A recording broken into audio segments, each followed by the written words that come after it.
할렐루야. 뜻깊은 12월 25일을 앞두고 우리 주님의 성탄을 기념하는 성탄 주일 예배를 드리게 되었습니다. 우리 다 같이 이 시간 마음 정돈하시고 우리 성부, 성자, 성령님께 온전히 드리는 성탄 주일 예배가 되기를 바랍니다. 우리 사도신경에 우리의 신앙 고백을 담아서 드림으로 오늘 주일 예배를 시작하겠습니다. 전능하사 천지를 만드신 하나님 아버지를 내가 믿사오며 그 외아들 우리 주 예수 그리스도를 믿사오니 이는 성령으로 잉태하사 동정녀 마리아에게 나시고 본디오 빌라도에게 고난을 받으사 십자가에 못 박혀 죽으시고 장사한 지 사흘 만에 죽은 자 가운데서 다시 살아나시며 하늘에 오르사 전능하신 하나님 우편에 앉아 계시다가 저로서 산 자와 죽은 자를 심판하러 오시리라. 성령을 믿사오며 거룩한 공회와 성도가 서로 교통하는 것과 죄를 사하여 주시는 것과 몸이 다시 사는 것과 영원히 사는 것을 믿사옵나이다. 아멘.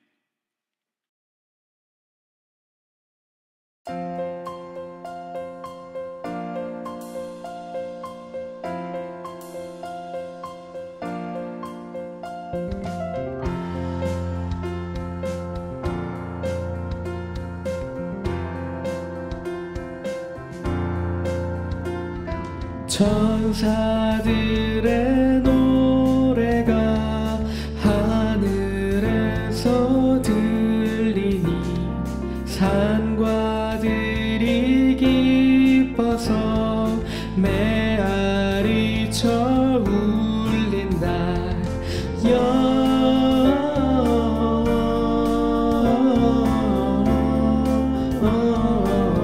영광을 높이 계신 주께 영광을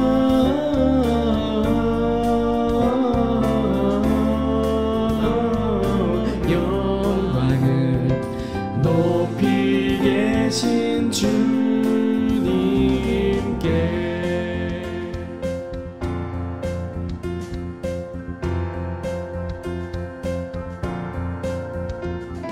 구유 안에 아기께 천사 찬송하였다.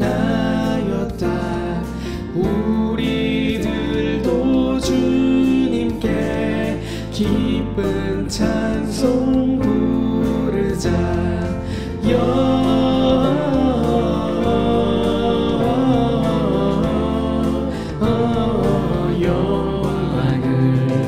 높이 계신 주께 영광을 높이 계신 주님 영광을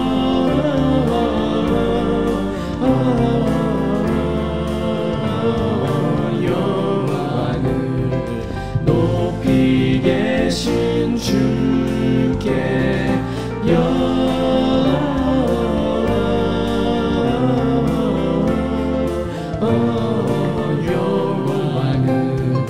높이 계신 주님께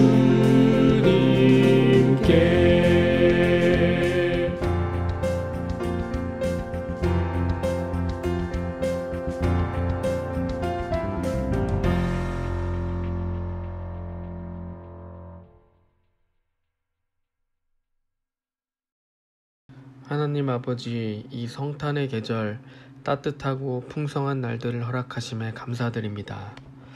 존귀와 영광, 찬양을 주님께 올려드립니다. 지난 한 주간 우리가 지은 모든 죄를 용서하시고 깨끗게 하여 주시옵소서.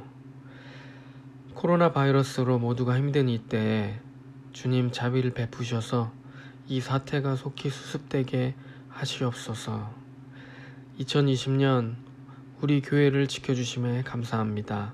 새로운 2021년에는 더 많은 주님의 사역들이 펼쳐지길 소망합니다. 말씀을 전하실 이봉아 목사님에게 성령의 기름 부으심 넘치게 하여 주셔서 듣는 우리로 하여금 하나님 말씀을 잘 깨닫게 하여 주시옵소서. 성탄의 계절 어려운 이웃들과 주님의 사랑을 나누길 소망합니다. 주님 함께하여 주시옵소서. 오늘 예배를 온전히 주님께 올려드리며 우리를 위해 이 땅에 오신 예수님의 이름으로 기도드립니다. 아멘.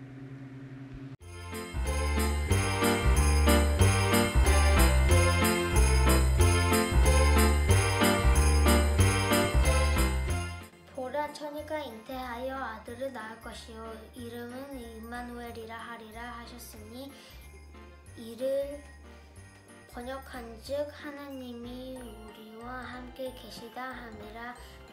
마태복음 1장 23절 말씀. 아멘. The virgin will conceive and give birth to a son, and they will call him Emmanuel, which means God with us. Matthew 1:23. Amen. 천사가 이르되 무서워 말라. 보라, 내가 온 백성에게 미칠 큰 기쁨의 소식을 너희에게 전하노라. 오늘날 다윗의 동네에 너희를 위하여 구주가 나셨으니 곧 그리스도 주시니라. 누가복음 2장 10절 11절 말씀. 아멘. 지극히 높은 곳에서는 하나님께 영광이요, 땅에서는 기쁨을 입은 사람들 중에 평화로다. 누가복음 2장 14절 말씀. 아들을 낳으리니 이름을 예수라 하라. 이는 그가 자기 백성을 자기 죄에서 구원할 자이시라. 마태복음 1장 21절 말씀. 아멘. 아멘.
하나님이 세상을 이처럼 사랑하사 독생자를 주셨으니 누구든지 예수 믿으며 멸망하지 않고 영생을 얻으리로다.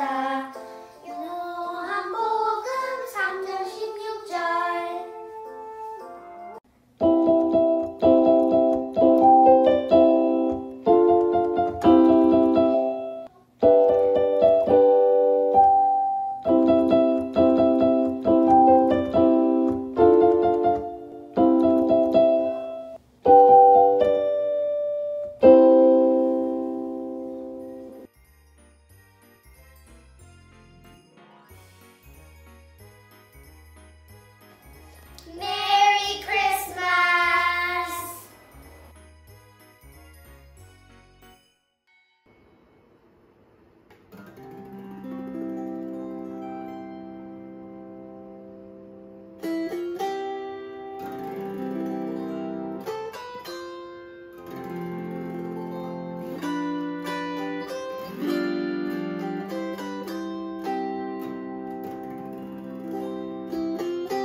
이제 우리 함께 은혜 받을 하나님의 말씀 같이 합독합니다. 하나님의 말씀은 마태복음 2장 1절과 2절 그리고 10절부터 12절까지의 말씀이 되겠습니다.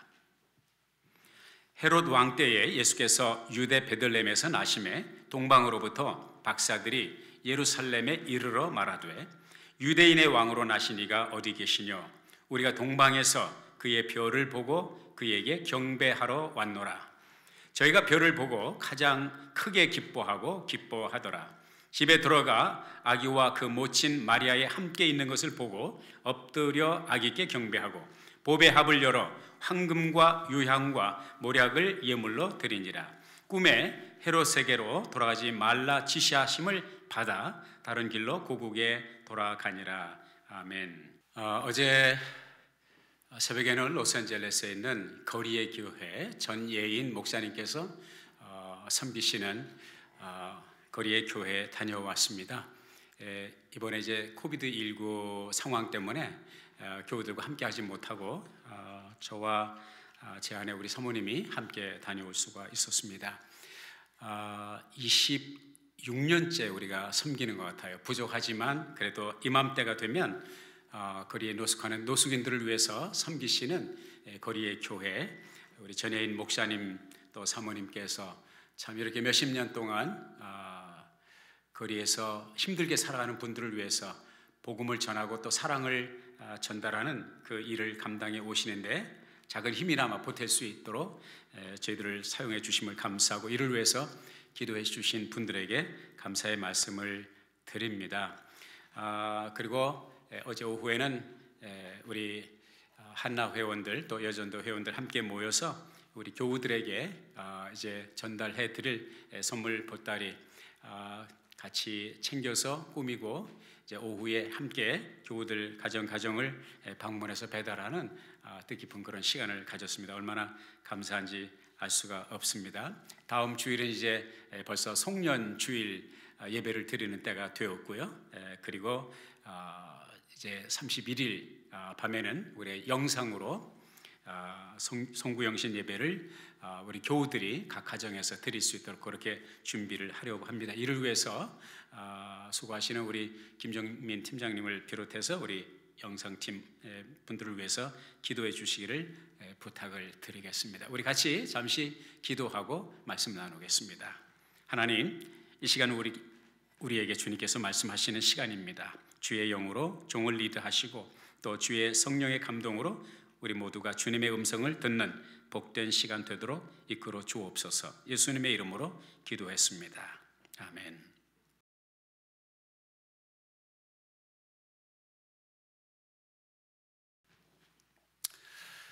인간 역사 이래로 수많은 사건들 또 사고들 또 수많은 일들이 있었지만 지구촌 역사에 획을 그을 만한 커다란 사건이 몇 가지가 있죠. 으뜸가는 사건들 가운데 여러분 아시는 대로 우리 주님께서 인류의 모든 죄를 대속하시기 위하여 십자가를 지시고 물과 피를 다 쏟으시고 죽으신 대속의 죽음, 그리고 또 하나는 장사한 지 사흘 만에 역사상 전무후무한 부활의 그런 놀라운 역사가 일어났던 것을 보게 됩니다. 이러한 그 쌍두마차와 같고 쌍벽과 같은 주님의 죽으심과 부활의 사건이 크다면 그에 못지않게 정말 중요한 사건은 바로 오늘 우리가 성탄주일로 섬기는 것처럼 이 시즌 성탄절을 보내는 것처럼 예수님께서 이 세상에 태어나지 않으셨다면 주님의 대속의 죽음은 있을 수가 없었고 주님의 부활 사건도 있을 수가 없었겠죠. 그런 차원에서 보면 우리 주님의 탄생, 주님의 성탄은 인류 역사에 있어서 커다란 획을 긋는 중차대한 놀라운 어메이징한 사건이 아닐 수가 없습니다. 또 하나의 우리 예수님의 탄생이 우리 역사에 있어서 획기적인 사건인 것을 증거해주는 또 하나의 자료가 있습니다. 우리가 양력 캘린더를 사용합니다. 그 양력 캘린더에 우리가 금년에 2020년도라고 하는 서기 2020년도라고 하는 그런 캘린더를 우리가 받아서 12달을 사용해 왔습니다. 서기 2020년의 뜻이 무엇입니까? 예수님이 탄생하신 후에 2020년이 지났다는 말입니다. 역사를 크게 둘로 나눕니다. 하나는 BC, 그리고 다른 하나는 AD라고 말하죠. BC는 Before Christ, 예수님 오시기 전. AD는 Anno Domini 혹은 Anno Domini, in the year of the Lord, 우리 주님의 해, 우리가 말하는 주후. 그래서 서기 2020년은 주후 2020 혹은 AD 2020이라고 말을 합니다. 우리가 매일 여러분은 그 캘린더의 페이지가 큰 소리로 모든 지구촌의 시민들을 향하여 주님의 탄생이 얼마나 중요한지를 외치고 있다고 할 수가 있습니다. 한국일보 지난 목요일 17일자에 난 기사에 보면 그런 내용이 있습니다. 지난 11월 19일부터 12월 2일까지 YouGov PLC라고 하는 설문조사 기관이 이제 월드비전의 의뢰를 받아서 미국, 영국 등 전 세계 9개 나라의 시민들을 무작위로 추출을 해서 앙케이트 조사를 했습니다. 응답자의 63%가 올해 크리스마스에는 전통적인 선물을 받는 것보다 남들에게 무엇인가 도움이 될 수 있는 그런 선물을 받았으면 좋겠다, 그렇게 응답을 했고요. 응답자의 76%의 사람들은 이번 크리스마스에는 어려운 사람들을, 그리고 도움이 필요한 사람들을 신경을 써요. 그 사람들을 위해서 신경을 쓰는 것이 매우 중요하다고 생각한다, 그렇게 답을 했습니다. 응답자의 70%는 가족과 친구들과 함께 시간을 보내면서 그들과 함께 의미 있는 시간을 보내는 것이 그들에게 필요한 희망의 좋은 선물이 될 것이다. 가장 좋은 희망을 전달하는 방법이 될 것이라고 그렇게 응답을 했습니다. 이것은 우리들에게 시사하는 바가 많이 있습니다. 마치 사철나무가 그 잎사귀가 1년 내내 푸르는 것처럼 이 성탄의 계절의 정신, 성탄의 마음이, 이 온정, 따뜻한 마음이 지구촌을 덮고 있다는 사실을 우리가 발견하게 되는 것입니다.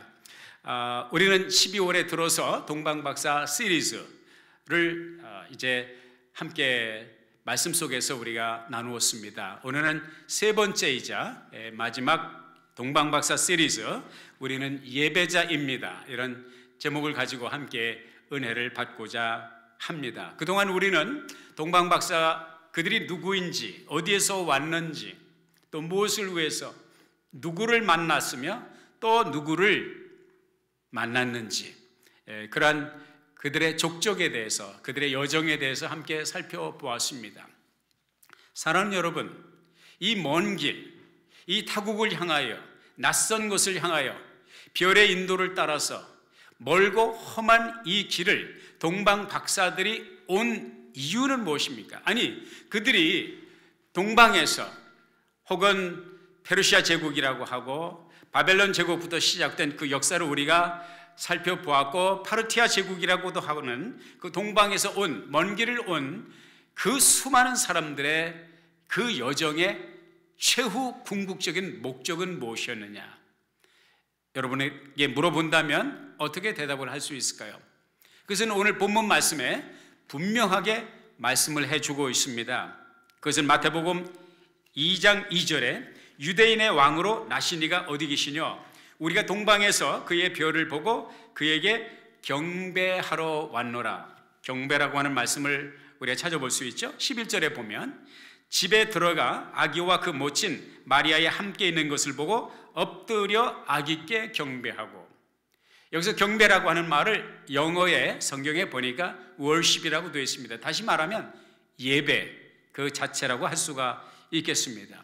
동방 박사들이 오랜 기다림, 또 오랜 여정, 험난한 길, 정말로 이 어려운 길을 이렇게 찾아온 것은 궁극적으로 예배를 위해서, 이 계절의 주인공인 하나님께서 약속하신, 오고 오는 세대의 수많은 선지자들을 통해서 약속하신 그 메시아, 그 메시아의 출현을 기대했을 뿐만 아니라, 고대했을 뿐만 아니라 그 기별을 받고 이 박사들은 그 머나먼 길을 와서 궁극적으로 한 것은 그 메시아, 인간 아기로 태어나신 예수님께 경배, 예배하기 위해서였다는 것을 오늘 본문 말씀을 통해서 우리가 분명하게 깨닫게 됩니다. 여러분, 성탄 계절이 되면 바쁘죠. 크리스마스 카드도 나누고 또 크고 작은 가족끼리 또 사랑하는 친지들, 동기간들 여러 지기들에게 적어도 덕담을 나누고 사랑의 축복의 말을 나누고 메리 크리스마스를 외치고 해피 뉴 이어를 외치고 그리고 맛있는 음식도 또 여유가 있으면 함께하고, 물론 코비드19 상황 속에서 함께 모이는 것이 매우 큰 제약을 받고 있지만 그래도 아까 말씀드린 대로 전 세계 수많은 사람들이 이 성탄의 계절에 따뜻한 훈훈한 정과 마음을 나누고자 하는 그런 열망이 있다는 것을 우리가 보게 됩니다. 우리가 많은 액티비티, 많은 활동을 하지만 이 한 가지가 빠진다면 크리스마스는 진정한 크리스마스라고 할 수가 없을 것입니다. 그것은 무엇입니까? 바로 이 계절의 주인 되신, 이 성탄절의 주인공 되신 예수님께, 메시아 되신 그분께, 우리의 구세주가 되신 그분께 예배하는 예배가 결여된다면 이 계절은 속빈 강정이라고 할 수가 있을 것입니다. 동방 박사들이 이 아기 예수를 만나고 그 아기 예수께 엎드렸다고 그랬습니다. 그 아기를 보는 순간 엎드렸다고 그랬습니다. 엎드렸다는 것은 무슨 뜻입니까? 그의 주권과 그가 그들의 왕 되심을 인정하는 것이죠. 그리고 엎드린다는 그 자체가 예배의 행위라고 할 수가 있겠습니다. 우리가 한번 상상을 해보자고요. 훈민정음을 창제하신 위대한 우리 조선의 역사에 세종대왕이 이 자리에 나타나셨다면 우리가 기립박수를 보내지 않겠습니까? 만약에 정말 불패의 신화를 남겼던 조선의 정말 긴박한 멸망의 그 풍전등화의 위기 속에서 한반도를 살려낸 이순신 장군이 다시 이 자리에 등장하신다면 우리가 기립박수를 보내지 않겠습니까? 전기를 발명한 에디슨이, 타머스 에디슨이 이 자리에 나타난다면 기립박수 보내지 않겠습니까? 그러나 만약 이 자리에 예수 그리스도께서 우리 앞에 나타나신다면 우리는 어떻게 할 것입니까? 기립박수를 보낼까요? 저는 그 이상이어야 한다고 생각합니다. 주님이 이 자리에 오신다면 우리는 그 앞에 엎드리지 않을 수가 없습니다. 엎드린다는 것은 무슨 뜻이에요? 주님이 왕이라는 거예요. 주님이 우리의 생사 여탈권을 가지고 계신다는 거예요. 주님이 우리의 생사 화복을 주관하시는 절대자라는 것입니다. 이 동방 박사들이 아기 예수께 절하며 엎드렸다고 그랬어요. 성모 마리아에게 아니에요. 그 주변의 인사들에게 아닙니다. 다른 누구도 아니고 오직 아기 예수께, 메시아로 오신, 구주로 오신, 구원자로 오신, 왕으로 오신 예수님께, 비록 아기의 몸이지만 그분을 알아보고 그 앞에 엎드려 경배하였다고 말씀을 하고 있습니다. 우리는 그분이 지으신 피조물입니다. 그분이 우리를 지으신 목적은 그분을 예배하기 위함입니다. 이사야서 43장 7절에 보면 무릇 내 이름으로 일컫는 자, 곧 내가 나의 영광을 위하여 창조한 자를 오게 하라. 내가 그들을 지었고 만들었느니라. 그 뒤에 가서 43장 21절에 보면 이 백성은 내가 나를 위하여 지었나니 곧 나의 찬송을 부르게 하려 함이니라. 하나님께서 저와 여러분을 세상에 보내신, 하나님이 저와 여러분을 지으신 목적이 무엇입니까? 그분을 높여드리고 그분을 경배하고 그분께 엎드리고 그분께 찬양하는 예배자로서 하나님께서 우리를 지으셨다는 것입니다. 이스라엘 백성들을 애굽에서 불러낸 이유도 가서 예배하고 하나님을 섬기도록 하기 위해서 모세를 보내셨고 바로 앞에서 능력을 행하시고 이스라엘 백성들을 구원하셨고, 저와 여러분을 그리스도의 은혜로 십자가의 공로로 구원받고 하나님의 자녀가 되게 하신 것은 하나님을 경배하는, 하나님을 예배하는 예배자로 만드시고 삼으시기 위해서 그렇게 하셨다는 것입니다. 물론 저와 여러분이 이 세상을 살아가면서 많은 비전과 또 많은 꿈을 가지고 있고 또 크고 작은 사명을 가지고 있습니다. 그러나 이 한 가지를 잊지 마십시오. 저와 여러분이 하나님 앞에서 감당해야 될 가장 원천적이고 가장 기본적이고 가장 심오한 사명, 책무는 무엇이냐? 그분을 예배하는 것입니다. 여러분 모두가 하나님 앞에서 예배자로 성공하는 그 복이 있으시기를 주의 이름으로 축원하고요. 동방 박사들이 그렇게 이제 아기께 엎드리고 또 경배했잖아요. 그 다음에 무엇이 따르고 있습니까? 보배합을 열었다고 그랬어요. 보배합을 열어서 주님을 위해서 오래전부터 고이고이 간직하고 정성껏 준비했던 최선의 선물, 황금과 유향과 모략을 아기 예수, 메시아 되신 왕 되신 그분께 선물을 드렸습니다. 여기서 보배합이라고 하는 것은 헬라어로 테소로스 이렇게 되어 있습니다. 테소로스라고 하는 이 헬라어 단어의 뜻은 어떻게 번역이 되냐면 관이라는 뜻도 저장소라는 뜻도 혹은 창고라는 뜻으로도 번역이 될 만큼 그 부피가 상당히 큰 것이죠. 아니면 보물상자. 그러니까 금 한 돈, 금 반 돈, 이게 아이들 돌반지 줄 때 담는 그 작은 종지와 같은 그런 작은 그릇이 아니라 큰 선물을 담을 수 있는 그 보배합을 열어서 황금과 유향과 모략을 선물로 드렸다. 이게 보통 일이 아니에요. 황금은 옛날이나 지금이나 고귀한 가치가 있습니다. 황금은 색깔이 변하지 않습니다. 이 황금은 무엇을 상징하느냐? 왕을 상징합니다. 황금으로 무엇을 만듭니까? 왕관을 만들죠. 아기 예수지만 그 아기 예수께 지난번에 말씀드린 대로 이 동방 박사들은 누구예요? 보통 사람들이 아닙니다. 한 제국의 왕제를 선택하고 왕 위에 앉히는 왕관을 세워주는 소위 말해서 로열 킹 메이커들이라고 말을 했습니다. 그분이 아기 예수, 당신이 우리의 왕이십니다. 그 황금을 그 상징적인 의미로 왕으로 모시기 위해서 상징적인 선물을 준비했고요. 유향, 그 유향은 무엇을 뜻하느냐? 유향은 제사장들에게 선물로 주는 예물이었습니다. 유향은 또한 그분의 신성을 상징하는 예물로 준비했습니다. 다시 말해서 왕으로서 주님은 왕으로 오셨고 또한 왕은 제사장으로 이 세상에 오셨다는 것이죠. 그리고 마지막 모략은 무엇이냐? 모략은요 아주 특이한 물질인데 이것은 방부제로 사용이 되었고 시신에 발라서요 시신이 상하는 것을 막도록 부패하지 않도록 하는 그러한 성질이 있었습니다. 그리고 이 유향은 선지자들을 상징하고 선지자들에게 주는 예물이라고 그렇게 알려져 있습니다. 다시 말하면 우리 아기 예수님께 메시아 되신 예수님께 황금과 유향과 모략을 선물로 준비했다는 것은 그 아기 예수님이 왕이시오, 그 아기 예수님이 제사장이시오, 그 아기 예수님이 선지자로 이 땅에 기름 부음을 받았다. 여러분, 기름 부음을 받았다고 하는 그 말의 뜻이 히브리어로 메시아입니다. 그것을 헬라어로 번역을 해서 그리스도라고 합니다. 다시 말해서 우리 예수님은 왕이시오, 제사장이시오, 선지자로 기름 부음을 받았으며 유향과 모략이 말하는 대로 그리스도의 신성과 그리스도의 인간으로 우리 주님이 죽으셨잖아요. 그리고 그 유향으로 예수님의 시신을 상하지 않도록 발랐다면 예수님의 신성과 함께 예수님의 인성을 상징하고 있다. 신이요 동시에 인간으로서 오신 예수 그리스도를 위한 완벽한 선물을 이 동방 박사들이 준비했다고 볼 수가 있겠습니다.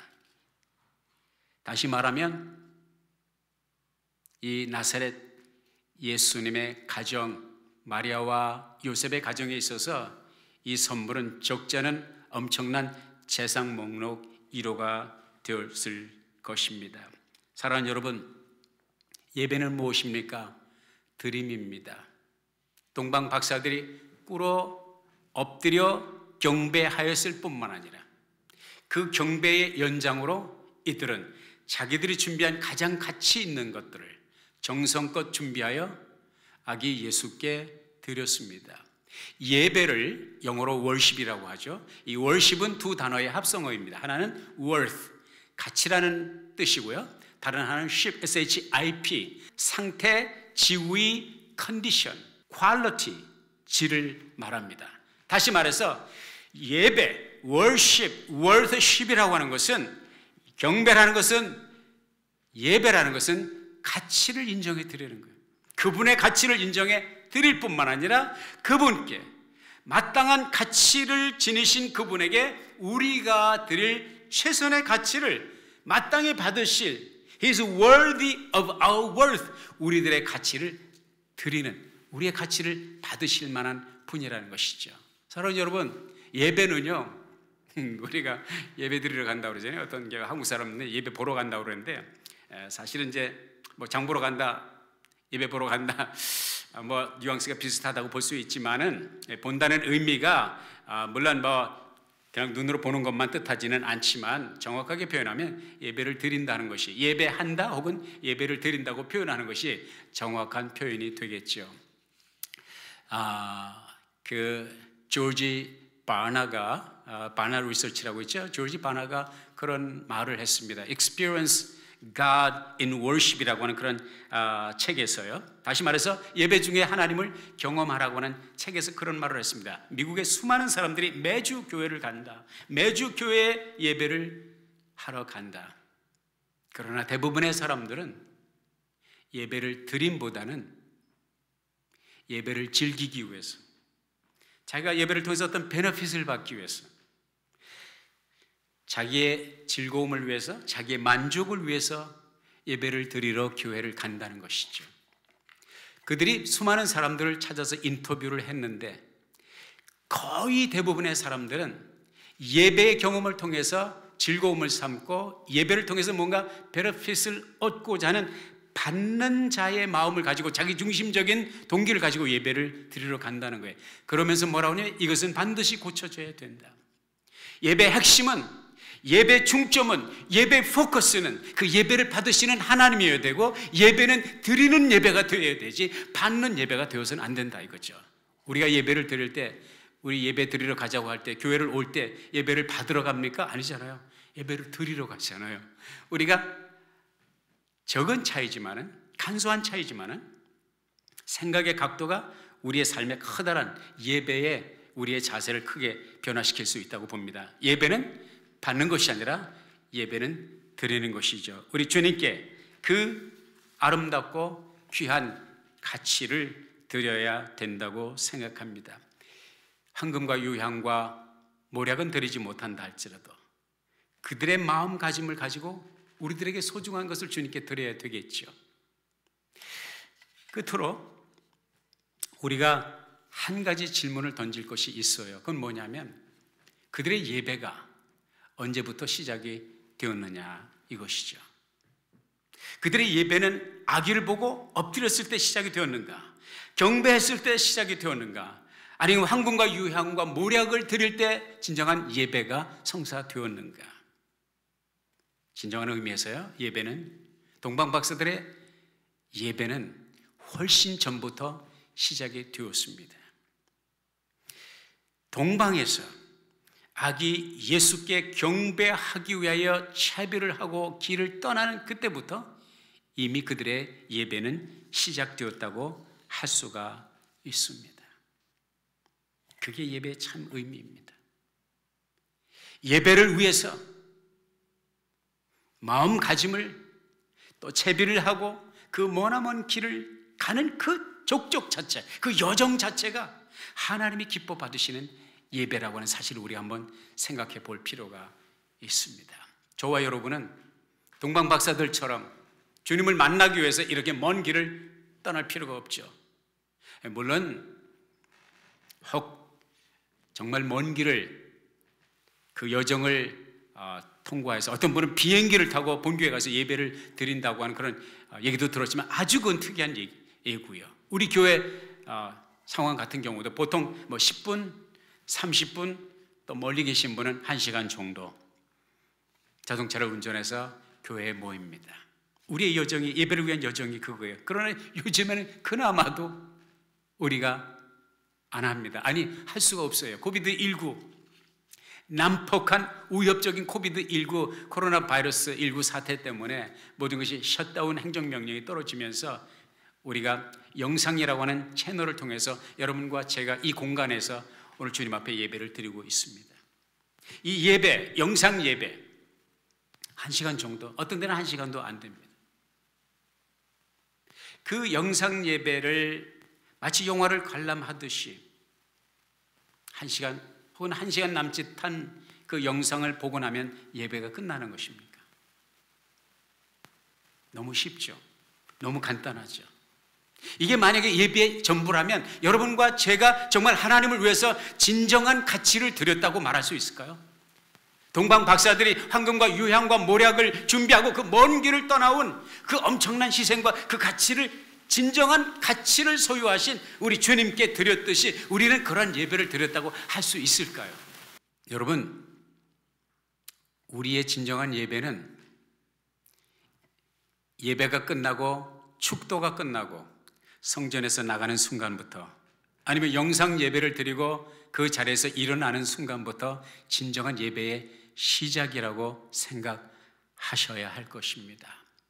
사도 바울은 로마서 12장 1절에서 그러므로 형제들아 내가 하나님의 모든 자비하심으로 너희를 권하노니 너희 몸을 하나님이 기뻐하시는 거룩한 산 제사로 드리라. 이것이 너희의 드릴 영적 예배니라. 너희는 이 세대를 본받지 말고 오직 마음을 새롭게 함으로 변화를 받아 하나님의 선하시고 기뻐하시고 온전하신 뜻이 무엇인지 분별하도록 하라. 주님이 이것을 뒷받침하시기 위한 것처럼 마태복음 7장 21절에 나더러 주여 주여 하는 자마다 다 천국에 들어갈 것이 아니요 다만 하늘에 계신 내 아버지의 뜻대로 하는 자라야 들어가리라 말씀하셨습니다. 사랑하는 여러분, 여러분과 저의 삶이 하나님께 드려지는 예배가 될 수 있기를 바랍니다. 그럴 때 우리는 진정한 예배의 성공자라고 할 수가 있겠죠. 끝으로 하나님께서 예배하는 이 동방 박사들에게 주신 은혜와 상급 있었습니다. 첫째, 그것은 기쁨이었습니다. 10절에 보니까 별을 보고, 동방에서 보았던 그 별을 보고 크게, 가장 크게 기뻐하였더라. 그냥 기뻐하였더라 그렇게 표현할 수 있었어요. 그럼 뭐라고 말씀하고 있습니까? 크게 기뻐하였더라 그랬어요. 그런데 크게 기뻐하였더라 그 앞에 또 다른 부사가 있어요. 가장 크게 기뻐하고, 그리고 다시 또 반복합니다. 기뻐하였더라. 가장 크게 기뻐하고 기뻐하였더라. 하나님을 예배하고 예배 속에서 하나님을 경험하는 자들에게 하나님께서 주시는 상급은 그 기쁨입니다. 동방 박사들은 이 기쁨을 체험했습니다. 말할 수 없는 최고의 극상의 최상급의 기쁨을 경험했습니다. 저들의 삶이 달라졌습니다. 여러분에게 여쭤봅시다. 예배를 드리지 않을 때 여러분이 답답하고 마음이 답답하고 컬컬하고 목마름이 있습니까? 여러분 가히 하나님의 택한 예배자라고 할 수가 있습니다. 예배를 드려도 감각이 없고 예배를 드려도 목마름이 없다. 예배의 기쁨을 아직 맛보지 못해서 그런지 모릅니다. 예배의 기쁨을 아는 사람은, 하나님께서 주신 그 기쁨을 체험한 사람은 예배를 드리고 싶은 목마름이 있습니다. 예배를 드릴 때 희열이 있습니다. 예배를 드릴 때 하나님의 임재를 느끼는 그것보다 더 큰 기쁨이 없다는 것을 압니다. 핍박자 사울은 그 주님을 만날 때, 그 주님을 예배하기 시작하면서 변화됐죠. 자기가 그토록 귀하고 소중하게 생각했던 모든 것들을 다 배설물같이 여긴다고 그랬어요. 나는 예수님 한 분이면 족하다. 예배자의 기쁨을 알았기 때문이죠. 두 번째이자 마지막 하나님의 상급은, 동방 박사들에게 주셨던 상급은 그들을 보호하심이었고 그들을 인도하심이었습니다. 12절에 보니까 꿈에 헤롯에게로 돌아가지 말라 지시하심을 받아 다른 길로 고국에 돌아가니라. 헤롯이 자기에게 와서 그 아기가, 메시아로 온 아기가 탄생한, 유대인의 왕으로 탄생한 그 아기가 어느 곳에 있는지 알려주면 나도 가서 경배하겠다. 거짓말이죠. 죽이기 위해서였습니다. 아기 예수만 죽일까요? 동방 박사들도 죽이고자 하는 죽음의 덫, 사단의 덫을 놓았지만, 그리고 동방 박사들은 전혀 그것을 눈치채지 못하고 있었지만, 꿈에 하나님께 예배한 이 동방 박사들을 보호하기 위한 하나님의 손길이, 하나님의 보호가 그들의 꿈에서 지시하심을 통해서 다른 길로 갔다고 했습니다. 그리 가지 말아라. 헤롯에게 가지 말아라. 사랑하는 여러분, 예배자가 하나님께 받는 축복 가운데 정말 중요한 것은 하나님의 인도하심이라고 하는 것입니다. 사랑하는 여러분, 이 아름다운 성탄의 계절, 많은 액티비티, 많은 스케줄이 있지만 이 한 가지를 기억하십시오. 이 계절의 주인공 대신 우리 주님을 예배하는 것이 얼마나 중차대한, 얼마나 큰 축복이요 또한 사명이다는 사실을 기억하시고, 우리 하나님 앞에 예배자로서 이 계절을 보내며 예배자로서 하나님께서 부으시는 이 놀라운 은혜와 축복과 기쁨을 누리는 진정한 예배자들이 될 수 있기를 예수의 이름으로 축복합니다. 기도하겠습니다. 하나님, 우리를 부르셔서 여기 이 자리에 예배자로 있게 하심을 감사합니다. 여기 이 예배의 자리를 일어서는 순간부터 새로 출범하는 예배자의 여정이 되게 해 주옵소서. 예배자의 기쁨, 예배자의 축복이 이 성탄의 계절을 덮게 하여 주옵소서. 예수님의 이름으로 기도했습니다. 아멘.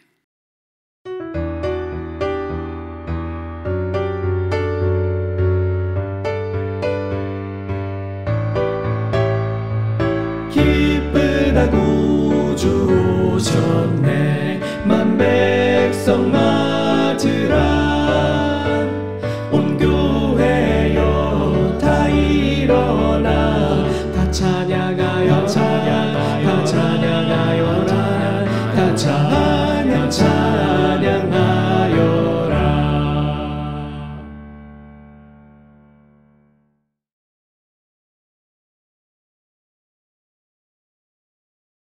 지금은 우리 구주 예수 그리스도의 크신 은혜와 아버지 하나님의 극진하신 사랑하심과 보혜사 성령님의 감동, 감화, 내주하시고 교통하시는 역사가 이 아름다운 성탄의 계절의 주인 되신 우리 주님께 동방 박사의 심정으로, 예배자의 심정으로 주님께 엎드려 경배하며 예배하는 계절을 보내기를 소원하는 사랑하는 주의 자녀들과 저들의 가정과 우리가 살고 있는 미국 땅, 조국 땅, 북녘 땅, 세계 선교 지역 위에 이제로부터 영원토록 함께 있을지어다.